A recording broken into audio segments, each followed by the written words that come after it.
جو بہت ہی دلچسپ ہے، وہ جو اسٹیٹمنٹ ہے بہت ہی دلچسپ ہے. تو انہوں نے کہا کہ if you want to really hurt me, if you really want to hurt me, talk badly about my language. Wow. And اس کے بعد جو کہتی ہیں وہ this has become a slogan. میں بھی بتاؤں گا کہ وہ سلوگن کہاں استعمال ہو رہا ہے. انہوں نے کہا کہ I am my language. Until I can take pride in my language, I cannot take pride in myself. So now this is a very powerful statement. Yes. کہ آپ کا وجود جو ہے نا وہ ایسا نہیں کہ زبان سے جڑا ہوا ہے. See what she's saying, that it's not linked or it's not related. I am my language. Right? And if you want to hurt me, you don't have to do anything. You just have to talk badly about, not me, about my language. So she is equating language with her identity. And this statement was so powerful that in the United States, there is an association, it's a professional association, and چونکہ میں linguistics پڑھاتا ہوں تو I'm aware of it. It's called ACTFL, ACTFL, American Council on the Teaching of Foreign Languages. تو یہ جتنی جو universities میں جو فارن لینگویجز کی ٹیچنگ ہوتی ہے ان کو جو ٹیچرز ہیں، انسٹرکٹرز، پروفیسرز، ان کی ایسوسیشن ہے. So it's a professional organization which is dedicated to improving language education. Recently they have launched a movement called I Am My Language movement. Really? جی. And what's the goal of that movement? It's very interesting, and it's quite it's quite inclusive as well. So I think there is quite a lot of value. And what do they say? It's a movement to honor, reaffirm, and reclaim both ancestral and acquired languages. Wow. By showing the world how language contributes to our identities, perspectives, and cultures. All right. That's amazing. Yeah. You can go to the ACTFL website and you can become part of it. You can fill out a form and you can show your support for this movement. And this includes not just the languages of immigrants such as Pakistanis, Chinese, but also indigenous languages. So all languages. So so if I could have said something of my own, but I thought what Anzaldua says is much more powerful than I can say. And Absolutely. It has already been adopted as a slogan by the American Council of Teachers of Foreign Languages. So I think it's a pretty strong element of who you are. It's a pretty, see, if you think about language, it's not just something, as you said, ذرائع، یہ ابلاغ کا ذریعہ نہیں ہے. زبان کوئی tool نہیں ہے کہ جس کے ذریعے جس پہ ہم اپنے تھاٹس، اپنے آئیڈیاز لوڈ کر دیتے ہیں اور وہ ٹرین کی طرح لے کے چلی جاتی ہے. یہ زبان جو ہے وہ جو آپ سوچتے ہیں، جس طرح سے آپ پرسیو کرتے ہیں دنیا کو، اس میں اس کا ایک حصہ ہے. It shapes the way you think, the way you perceive the world, the way you it shows the relationship. جیسے ایک چھوٹی سی مثال آپ لے لیجیے. ہمارے ہاں ایک لفظ ہے اردو میں دادی اور نانی، ہے نا. اب یہ جو ریلیشن شپ ہے، اس کے لیے انگریزی میں دو الگ الگ الفاظ نہیں ہیں. صحیح، ایک ہی لفظ ہے. دادا اور نانا کے لیے بھی الگ الگ الفاظ نہیں ہیں. وہ تو گرینڈ فادر ہی ہیں دونوں کے دونوں گرینڈ فادر. جی. اب آپ کو اس کا مطلب یہ نہیں کہ انگریزی بولنے والے اس کانسیپٹ کو ایکسپریس نہیں، وہ کر سکتے ہیں. اب وہ اب جیسے اگر آپ انگریزوں سے بات کریں گے تو کہیں گے my grandmother on the mother's side or on the father's side.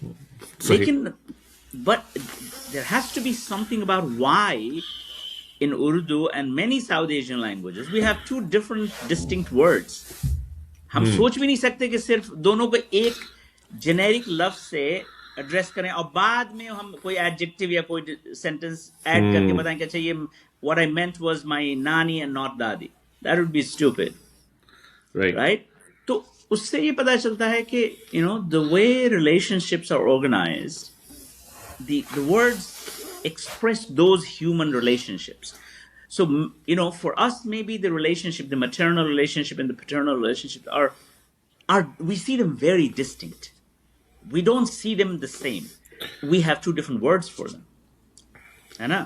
میں ایک بالکل. چھوٹی سی اور مثال میں بہار سے میرا تعلق بہار سے ہندوستان میں. تو وہاں پہ اور آپ نے اگر بنگلہ دیشیوں کے ساتھ اپنا کچھ وقت گزارا ہوگا تو ہم لوگ جو چاول کھاتے ہیں نا، جو ابلا ہوا چاول، تو اس کو ہم لوگ چاول نہیں کہتے، ہم بھات کہتے ہیں اسے. جی. اچھا، تو ہم جب پہلی دفعہ میں دہلی گیا تو لوگ وہاں ہمارا مذاق اڑایا کرتے تھے کہ بھات کیا ہے، گنوار کی زبان ہے، جاہلوں کی زبان ہے. لیکن اگر آپ سوچیں گے تو ہم ایسا نہیں کہ ہم چاول یوز نہیں کرتے ہیں، ہم کرتے ہیں چاول use. But for us uncooked rice is chawal. If it is cooked, then we make a distinction between the cooked and uncooked. یس، بالکل صحیح کہہ رہے ہیں آپ. تو لیکن اب دلی میں وہ چاول ہے، وہ cooked ہو یا uncooked who, both of them are called chawal. Now if you go by, there is a fine distinction that we make, that people in Delhi and the western UP, they just can't see it. But the political and social and cultural جو ideological جو power ہے، اس میں ہم ہی سمجھے جاتے ہیں کہ ہم جاہل ہیں، ہم گنوار ہیں، نہ کہ وہ گنوار. اچھا، یہ بڑا انٹرسٹنگ پوائنٹ ہے. بالکل بالکل بالکل، یہ بڑا انٹرسٹنگ پوائنٹ ہے. اور آپ میرے خیال سے پاکستان میں بھی اس کو آئی تھنک بھت میں نے سنا ہے، اسی ڈسٹنکشن میں اس کو بھت بھی کہتے ہیں، کہ جو پکے ہوئے چاول ہیں. I've heard my wife use that word a few times. But it's quite interesting جو آپ نے ایکٹ فل کا ایگزامپل دیا، اور وہ بڑا ایک سمجھ لیں کہ آئی اوپننگ ایک انیشیٹو ہے جو کہ امریکہ میں ہی ہو رہا ہے، جو کہ بہت سے لوگوں کے لیے یہ بھی ایک ہوتا ہے نا کہ بھائی کہ امریکہ کا کیا اس کے اوپر تاثر ہے، تو اگر وہ تاثر وہ ہوگا تو ہم اس کو ایزیلی ایکسیپٹ کر لیتے ہیں، بجائے اس کے کہ اگر یہی تحریک کہیں اور چل رہی ہوتی تو ہم شاید اتنا اس میں تھوڑا سا ہم کویشچن مارک کریٹ کرتے. تو یہ بڑی اچھی بات ہے کہ وہ تحریک یہیں پر چل رہی ہے. تو اس میں ایک بڑا انٹرسٹنگ پوائنٹ ہے کہ جو زبان کا آپ کی آئیڈینٹی سے جو تعلق ہے، اس پہ تو اب ظاہر اور ریسرچ اور سائنٹیفک ریسرچ بھی اس حساب سے ہو چکی ہے کہ جو زبان آپ استعمال کرتے ہیں اسی زبان میں ظاہر آپ سوچتے بھی ہیں. جس زبان میں آپ سوچتے ہیں تو آپ کی کوگنیٹو ایبلٹیز وہ اس میں ریفلیکٹ کرتی ہے. جس طرح آپ نے بھت کا ایگزامپل دیا، جس طرح آپ نے باقی جو نانا نانی کا ایگزامپل دیا، اس طریقے سے مشہور ایک اور بھی ایگزامپل میری نظر سے گزرا تھا جب میں اس پہ پڑھ رہا تھا، کہ آئی تھنک رشین لینگویج کے اندر جو رنگ ہوتے ہیں ان کی بھی بڑی ایک ایکسپینشن ہے. یعنی کہ اب جیسے کہ انگلش میں ہوتا ہے کہ light blue, sky blue, navy blue, Russian languages کے اندر وہ اس کے لیے لفظ ہی الگ ہے. وہ یعنی کہ وہ بلو کے ساتھ کچھ لگا کے نہیں بولتے کہ یہ اسکائی بلو ہے یا یہ ڈارک بلو ہے یا لائٹ بلو ہے.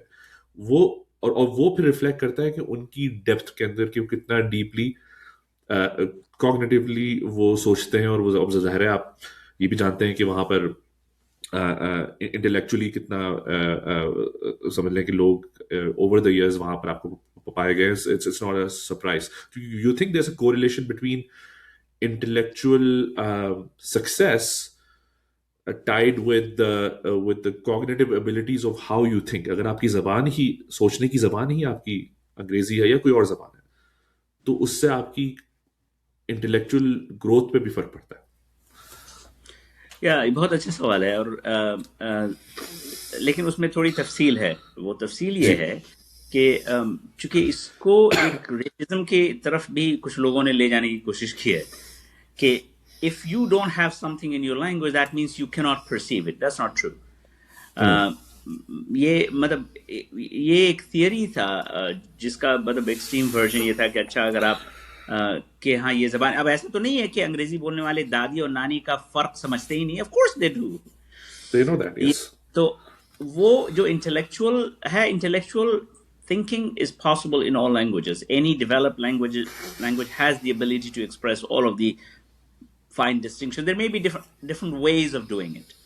Yes. There are different conventions of doing it. So we do not say that, somehow English can do something that, French cannot or Russian or Urdu cannot. No, that's not true.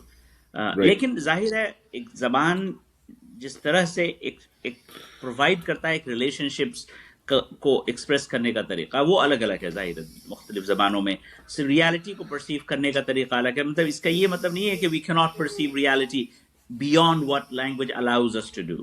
یہ بھی ایک اہم چیز ہے.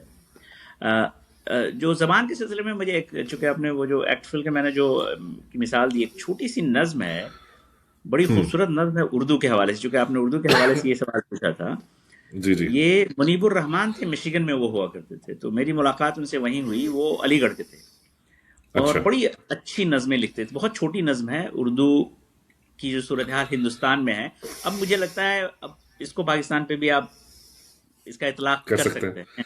جی کر جی. سکتے ہیں. تو یہ نظم مجھے بہت پسند ہے، میں نے پڑھی بھی ہے. یوں ہے کہ دن دہاڑے لفظ کو بازار میں قتل کر ڈالا گیا. ہوں یہ خبر تم نے سنی، یہ خبر میں نے سنی، اور سن کر چپ رہے. ہوں مرنے والے کا کوئی وارث نہ تھا، مرنے والے کا کوئی وارث نہ تھا، اس لیے حکام نے مقتول کی بے نام لاش مردہ گھر کو بھیج دی. ہوں پھر خدا معلوم اس کا کیا ہوا. ایک دن کچھ سر پھرے ڈھونڈنے نکلے لغت کے مقبرے. جیسے او مقبرے میں تو انسان دفن ہوتا ہے نا، لغت لغت کے کے کچھ مقبرے. سر پھرے دیوانے ہم جیسے لوگ تھے جن کو زبان ہوں سے محبت تھی، اور وہ مقبرے ڈھونڈ رہے تھے کہ لفظ کہاں دفن ہے. تو ہوں ایک دن کچھ سر پھرے ڈھونڈنے نکلے لغت کے مقبرے، تو اچانک ان کو یہ کتبہ ملا. کتبہ کہتے ہیں وہ جو لکھا جی رہتا جی ہے قبروں پہ، ٹوم سٹون جو ہوتا ہے. جی جی ٹوم سٹون. جی جی. تو اچانک ان کو یہ کتبہ ملا، سب سے پہلے لفظ تھا، سب سے پہلے لفظ تھا. تو واہ. آپ دیکھیے کہ لفظ کی جو سینکٹیٹی ہے، اس کی جو سگنیفیکنس ہے، یہ کوئی چھوٹی موٹی چیز نہیں ہے. لوگوں نے اپنی جانیں دی ہیں الفاظ کے لیے، رسم خط کے لیے، زبان کے لیے. اگر آپ پوری دنیا میں اس کا احاطہ کریں گے تو آپ کو لگے گا کہ یہ صرف اگر تواصل کا ذریعہ ہوتا ہے، اتصال کا ذریعہ ہوتا ہے تو کوئی بات نہیں ہے. کل ہم ہوں گھوڑی پہ سوار ہو کر کے ایک جگہ سے دوسری جگہ جاتے ہیں، جہاز پہ جاتے ہیں، کیا مسئلہ ہے؟ لیکن صحیح. زبان ویسی چیز نہیں ہے. زبان جیسا کہ اس نے کہا آئی ایم مائی لینگویج. ہم زبان کو میری ذات جو ہے، میری پہچان جو ہے، میرا تشخص جو ہے، اس سے الگ کر کے دیکھنا ناممکن ہے. بالکل.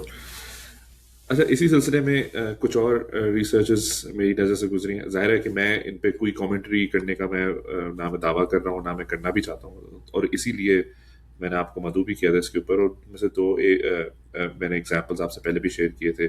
ایک تو جان بیری کی اکلچریشن ماڈل کے اوپر تھا، اور دوسرا تھا کہ آئی تھنک روبن ریمبو کی جو تحقیق تھی. دونوں اس مور اور لیس اس نتیجے پہ پہنچتے ہیں کہ غالب ثقافت میں مکمل ضم ہو جانا ڈائسپورا کی نفسیاتی صحت کے لیے نقصان دہ ہے. آپ کا کیا اس کے اوپر ہے؟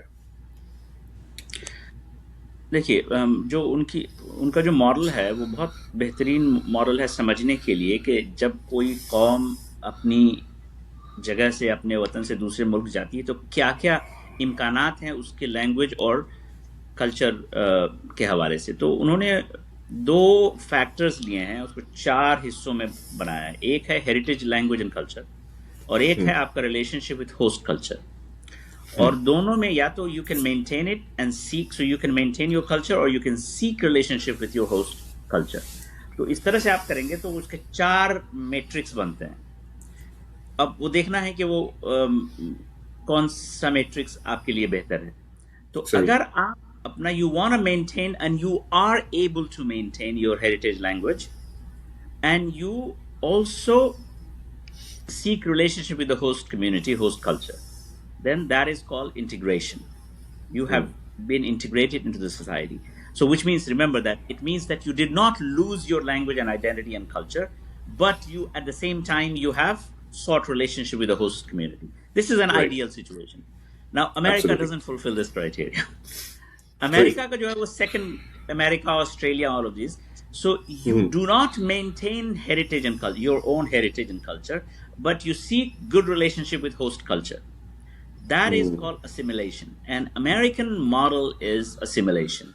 And آپ نے پہلے پوچھا نا کہ 3 وہ جنریشنز میں کیا ہوتا ہے، تو وہی ہو رہا ہے کہ you stop maintaining your culture and you completely get assimilated. ہمارے یہاں جو جیسے پاکستان اور ہندوستان میں جو ملٹی لنگوالزم ہے، اس کا ایک بہت اہم پہلو ہے کہ وہ انٹیگریٹڈ ہے. اب وہ یہاں گئے تو پنجابی بول رہے ہیں, تھوڑی دیر کے بعد نکلے تو اردو بولے. ایک ہی محفل میں آپ دیکھیں گے کہ تھوڑی دیر کوئی کسی سے پنجابی میں بول رہا ہے, کوئی کسی سے اردو میں بول رہا ہے, کوئی کسی اور زبان میں بول رہا ہے. یہ چیز تو یہ اسیمیلیشن اور انٹیگریشن کا فرق ہے. امریکن جو مارل ہے وہ اسیمیلیشنسٹ مارل ہے. ہم لوگوں کا جو مارل ہے ساؤتھ ایشین وہ انٹیگریشن کی طرف ہے. تو یہ ایک اہم بات یہ. اب رہی بات کہ سائیکولوجیکلی جو ہے, اب تو بہت ساری اسٹڈیز آ گئی ہیں جنہوں نے صرف مطلب مائیگرنٹ کمیونٹی یا امیگرنٹ کمیونٹی کے بارے میں نہیں ہے. In general multilingualism has been shown to be a factor that protects against cognitive decline in general. So towards the late age 70s and 80s mein, it has been found that if you are a multilingual, we are not affected by cognitive decline at the same rate in the same way as a monolingual does. تو ایک ہی بہت زبردست فائدہ multi لنگوازم کا یہی ہے, on a psychological level, on the level of your mental health. All right.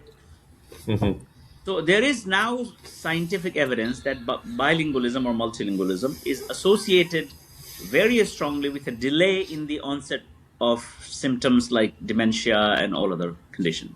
تو یہ بالکل proven ہے, یہ medically proven ہے. It's not just a matter of identity.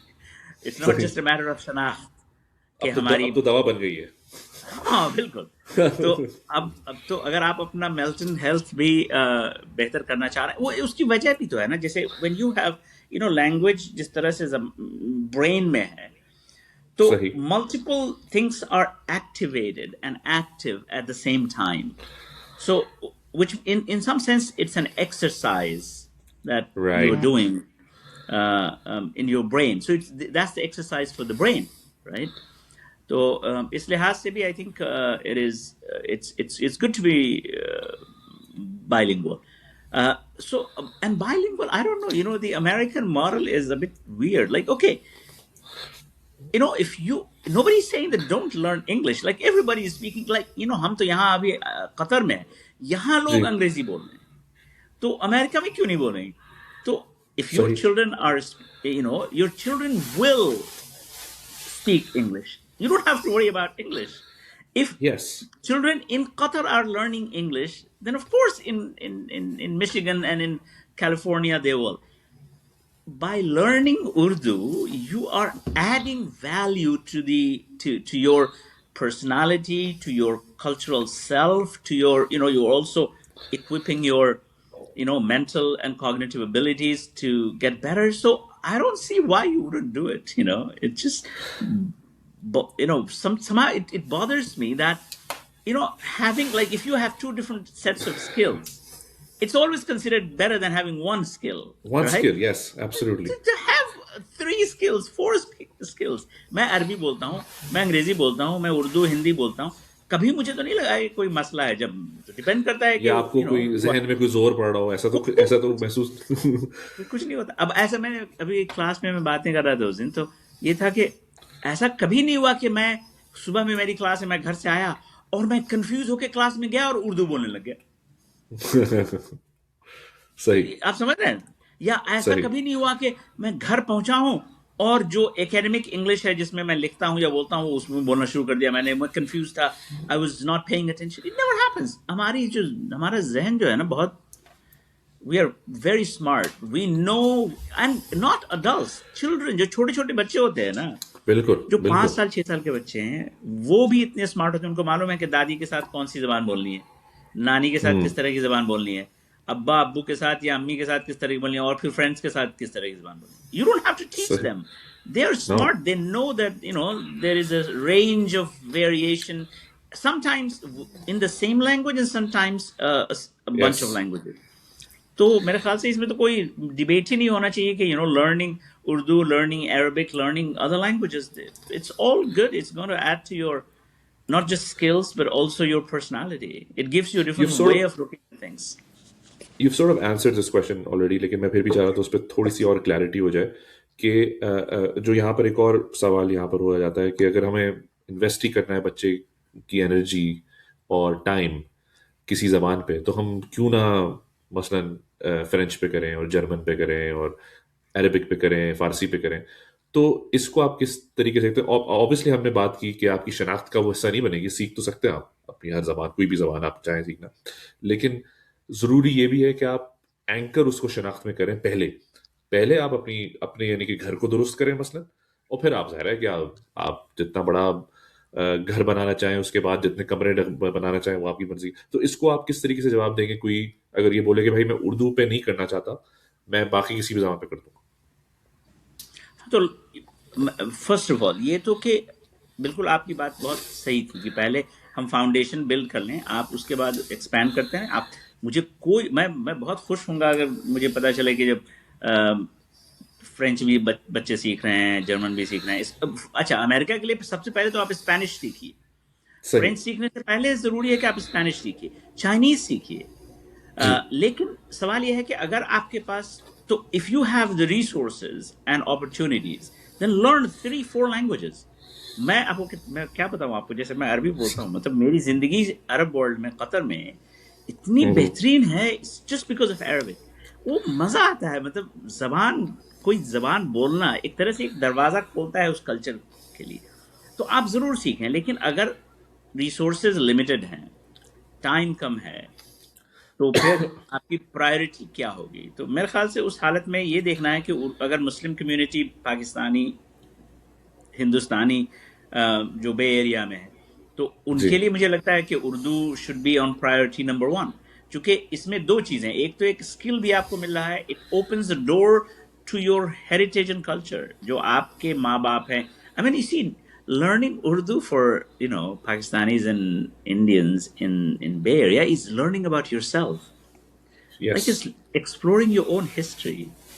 So of course if you want to explore the history of France, go ahead and do it, but wouldn't you like to learn about your own great grandfather and their culture and their language before you learn some other cultures and absolutely. languages and literature? So I think that's the reason I why. Think جو زبان کے خزانوں کی جیسے آپ نے بات کی، اردو زبان میں آپ کی اپنی آئیڈینٹی سے ریلیٹڈ خزانے موجود ہیں. اسی سے ریلیٹڈ مجھے یاد آیا کہ طارق رحمان صاحب کا ایک مقالہ تھا، شاید میں آپ سے شیئر بھی کیا تھا، جو کہ آرگیو کرتے ہیں کہ اردو ایک اسلامی زبان ہے، یا اردو ایک ریلیجس ٹیکسٹ بھی ہے. اور اس کی پوری ایک ہسٹری، طویل ہسٹری انہوں نے اس میں لکھی تھی کہ جب انگریز آئے تھے تو انہوں نے اس اردو کو ڈیموٹ کر دیا، اردو ڈیموٹ ہو گئی تو اس نے فارسی کی جگہ لے لی، اور پھر وہ ایک عام زبان بن گئی، اور پھر وہ اسی طریقے سے عام زبان سے وہ پھر مسجدوں اور ممبر کی زبان بننا شروع ہو گئی. اس وجہ سے آپ کے بہت سارے ٹیکسٹ جو عربی میں یا فارسی میں تھے وہ اردو میں آنا شروع ہو گئے. اور اس کی وجہ سے بہت ایک بڑی وجہ یہ بھی ہے کہ آپ کے اردو کے اندر جو خزانہ ہے، محض دینی خزانہ جو آپ کہیں گے، وہ اردو میں بہت بڑا اس کا ایک سمجھنے کے مقدار پائی جاتی ہے. تو کیا اس مقالے کے اوپر آپ کی کیا رائے ہے؟ آپ نے اس کے اوپر نظر ڈالی ہے؟ دیکھیے، اس میں تھوڑی تفصیل یہ ہے کہ اردو، میرا جو اپنا موقف ہے کہ اردو صرف مسلمانوں کی زبان نہیں تھی، یہ بے ایک شک. لنگوا فرینکا تھی. آپ کو تعجب ہوگا کہ گاندھی جی گجرات میں اردو بولتے تھے اور انہوں نے اردو سیکھی تھی. تو اس وقت جو لنک، جو رابطے کی زبان، جس کو آج ہم لنگوا فرینکا کہتے ہیں، کہ اگر کوئی گجراتی اگر کسی اور کوئی پنجابی ایک اردو بولنے والے سے بات کرنا چاہ رہا ہے، یا بنگالی، تو کامن زبان کیا تھی؟ انگریزی سے پہلے یا انگریزی کے ساتھ ساتھ انڈیا میں اردو تھی.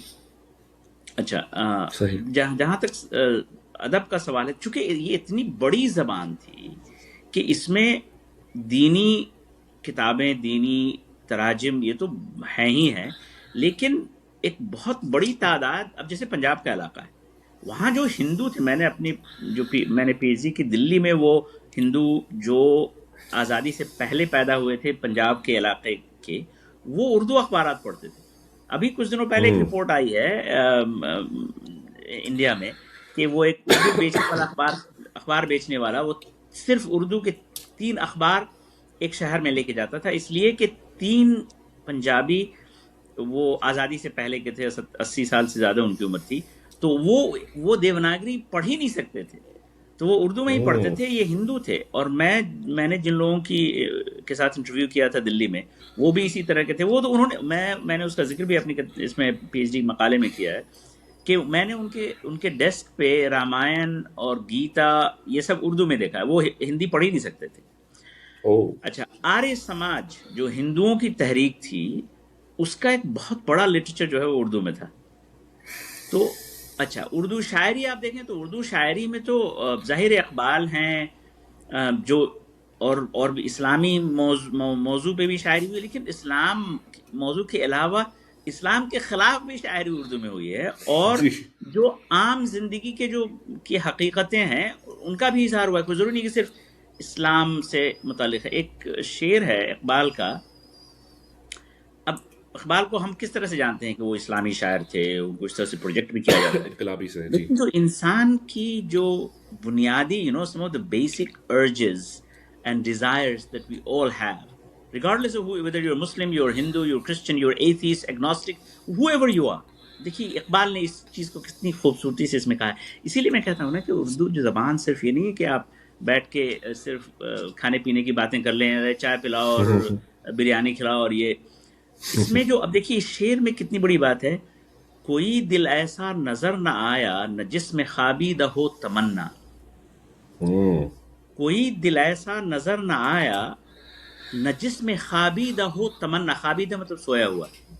مطلب کوئی ایسا دل نہیں ہے جس میں ڈیزائر نہیں ہے، خواہش نہیں ہے، ڈریم نہیں ہے، ایسپریشن نہیں. الہی تیرا جہان کیا ہے، نگار خانہ ہے آرزو کا. مطلب اگر اب دیکھیے کہ اگر آپ کے دل میں مطلب یہ دنیا کیا ہے، یہ ایک طرح سے ایک نگار خانہ ہے آرزوؤں کا. اس میں ہماری خواہشیں ہیں، ہماری تمنائیں ہیں، ہماری ایسپریشنز ہیں. اب دیکھیے کہ اگر آپ کے اندر سے if you don't have aspirations, you don't have dreams, then you are dead. Now, is he talking about Islam? Is he talking about Sunni, Shia, your relationship with Allah, your Hajj, Zakat? No. He's talking about something that is true of all human beings, regardless of time and place. By the way, یہ بھی دھیان لیجیے کہ یہ جو تمنا ہمارے اندر جو ہے نا that gives you a reason to exist, کہ I have a desire, I want to be something. یہ تو زمانے قدیم سے جس دن سے انسان پیدا ہوا ہے اور جس دن تک انسان زندہ رہے گا اور جہاں بھی ہو، چاہے چائنا میں ہو، امریکہ میں ہو، پاکستان میں ہو، انڈیا میں ہو، قطر میں ہو، یہ اس کے وجود کا حصہ ہے. اس کی عکاسی ہو رہی ہے اس شعر میں. تو میں تو انگریزی پڑھاتا ہوں، کبھی کبھی لوگ کہتے ہیں تو پھر اردو سے کیا. دیکھیے اب ان دو لائنوں میں، ان دو مصروں میں کتنی خوبصورتی سے اس حقیقت کا اظہار ہوا ہے جو میں سمجھتا ہوں، جو آپ سمجھتے ہیں، جو آپ کے دادا سمجھتے تھے، میرے دادا سمجھتے تھے، اور میرے 10 جنریشن کے بعد بھی یہ شعر کی جو معنویت ہے اس میں جو وہ کبھی ختم نہیں ہونے والی. بے شک. اچھا تو جو زبان ہے اردو وہ میرے خیال سے it is way beyond the religious boundaries and stuff. اس میں جو چیزیں بلکہ کبھی کبھی تو اب دیکھیے اب ایک میر تقی میر کا ایک شعر ہے. اب دیکھیے وہ کس طرح سے ریلیجس انسٹیٹیوشن اسلامی جو کچھ جو ہمارے انسٹیٹیوشن اس کی تنقید کس طرح سے کرتے ہیں. یہ سنیے. ہم تو گئے تھے شیخ کو انسان بوجھ کر، ہم تو گئے تھے شیخ کو انسان بوجھ کر، پر اب سے خانقاہ میں جایا نہ جائے گا. کہ میری جو سمجھ تھی کہ یہ جو خانقاہ میں شیخ صاحب بیٹھے ہوئے یہ بہت بڑے انسان ہوں گے، اچھے ہوں گے، جب میں نے دیکھا ان کو، ان کی حقیقت دیکھی، تو اب تو واضح ہو چکا ہے کہ ان کا جو کردار ہے وہ ویسا نہیں ہے جیسا ہمیں بتایا گیا تھا یا دکھایا گیا تھا. تو اب مجھ سے دوبارہ خانقاہ جانا ناممکن ہے. اچھا یہ اب میر کب کہہ رہے ہیں؟ یہ 200 سال پہلے کہہ رہے ہیں. کیا یہ آج بھی اہم ہے یا نہیں ہے؟ کیا یہ بے ایریا میں اس شعر کو اگر بے ایریا میں پڑھا جائے گا تو لوگ آج بھی اس کو ریلیٹ کر سکتے ہیں آج کی زندگی سے، آج کی ویلیوز سے، آج کی جو حقیقتیں ہیں اس سے؟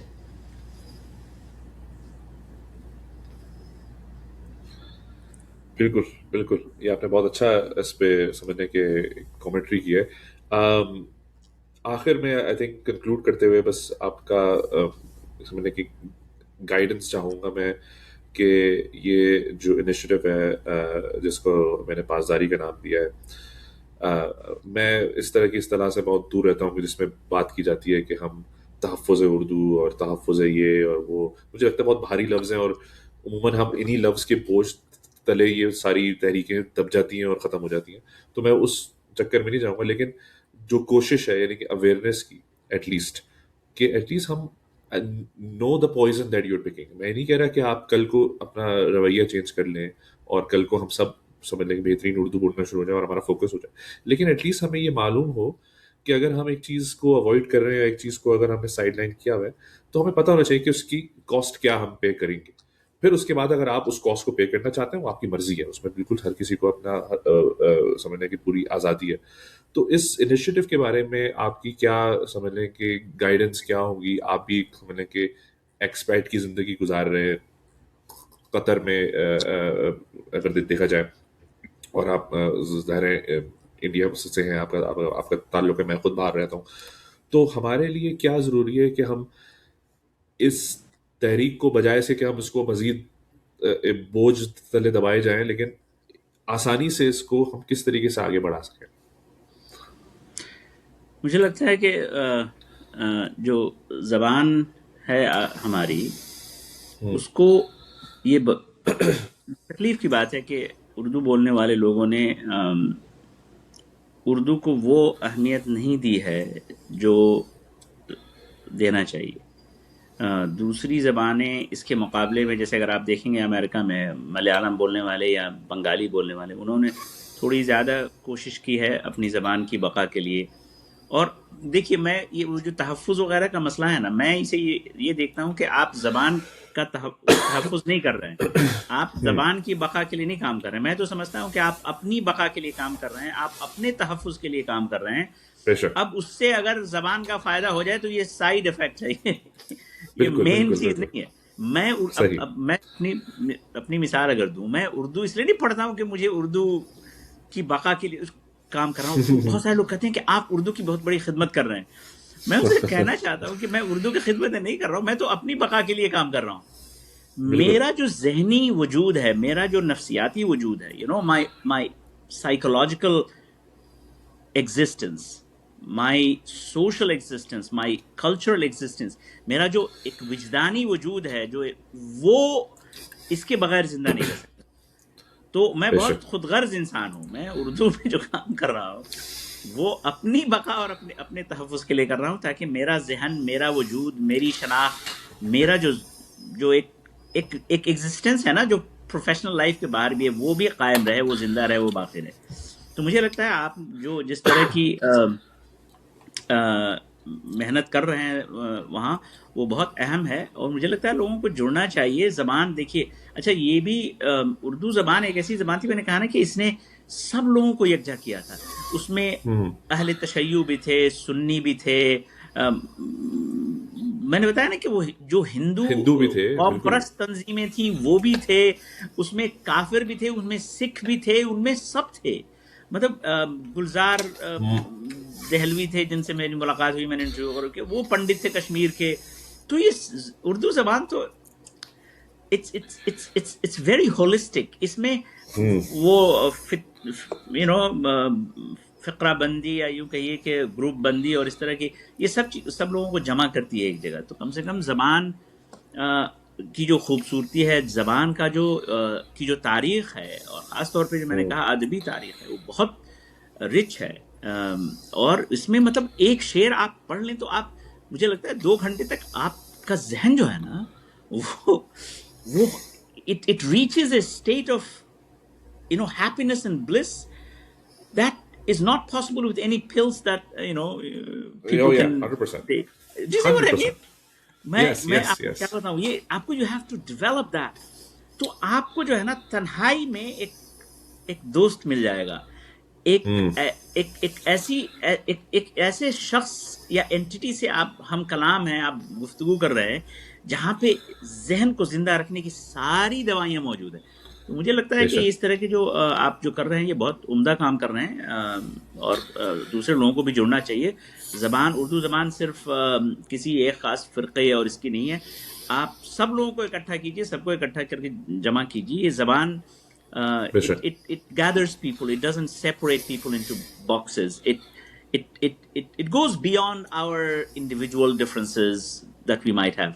And we all have a lot of differences. And by the way, یہ کوئی نئی differences نہیں ہے. یہ زمانے قدیم سے اردو بولنے والے جب سے ہیں یا دنیا میں لوگ جب سے ہیں تب سے یہ differences رہے ہیں. تو ان کے باوجود کم سے کم یہ جو اردو ادب ہے، اردو زبان ہے، یہ ہم سب کی میراث ہے. ہم سب اس کے امین ہیں. We are all sort of inheritors of the same wealth. So we should be together. Absolutely. No, آپ نے بالکل صحیح بات کی کہ دیکھیں پلورلٹی آف آئیڈیاز جب ہوں گے ایک زبان میں تو پھر اس میں تبادلہ خیال کرنے میں بھی اتنا ہی مزہ آئے گا. پھر کہ میں اگر میں کسی چیز میں ڈس ایگری بھی کرتا ہوں کسی سے، تو کوئی اور اگر اسی زبان میں اس چیز میں آپ کا اپنا کاؤنٹر آرگومنٹ رکھے گا تو اس میں ایک ظاہر ہے کہ دونوں کی طرف دونوں کی ایک ایجوکیشن ہوتی ہے اور اس میں براڈن ہوتا ہے. تو بہرحال آپ کا بہت بہت شکریہ. میں جانتا ہوں آپ کو جانا بھی، آپ کی کلاس بھی ہے. Again it was a pleasure and an absolute honour آپ سے اس پہ بات کرنے، اور آپ نے وقت نکالا اس کے لیے میں آپ کا بہت شکر گزار ہوں. انشاءاللہ یہ جیسی شائع ہوگی میں آپ سے شیئر بھی کروں گا، اور ہم مزید اس کو جتنا پھیلا سکیں گے پھیلائیں گے. آپ کا بہت بہت شکریہ. بہت بہت شکریہ آپ کا. میں پھر سے کہنا چاہ رہا ہوں کہ آپ نے جو اس ایک وہ کہتے ہیں نا کہ وہ اردو کی ایک نئی بستی جو آپ نے بسائی ہوئی ہے اور اس کے لیے جو محنت کر رہے ہیں وہ قابل تحسین ہے. مجھے لگتا ہے کہ ہر انسان کو اس کا شکریہ ادا کرنا چاہیے، اس لیے کہ آپ یہ نہ تو آپ کو اس کے پیسے مل رہے ہیں، نہ آپ کو کوئی، بلکہ ایسے بھی لوگ ہوں گے جو تنقید کرتے ہوں گے اس طرح کی چیزوں پہ. اس کے باوجود آپ کام اپنا جاری رکھیے. یہ بہت بڑا عظیم کام ہے اب آپ کے لیے خاص طور پہ، اور کمیونٹی کے لیے اور زبان کے لیے.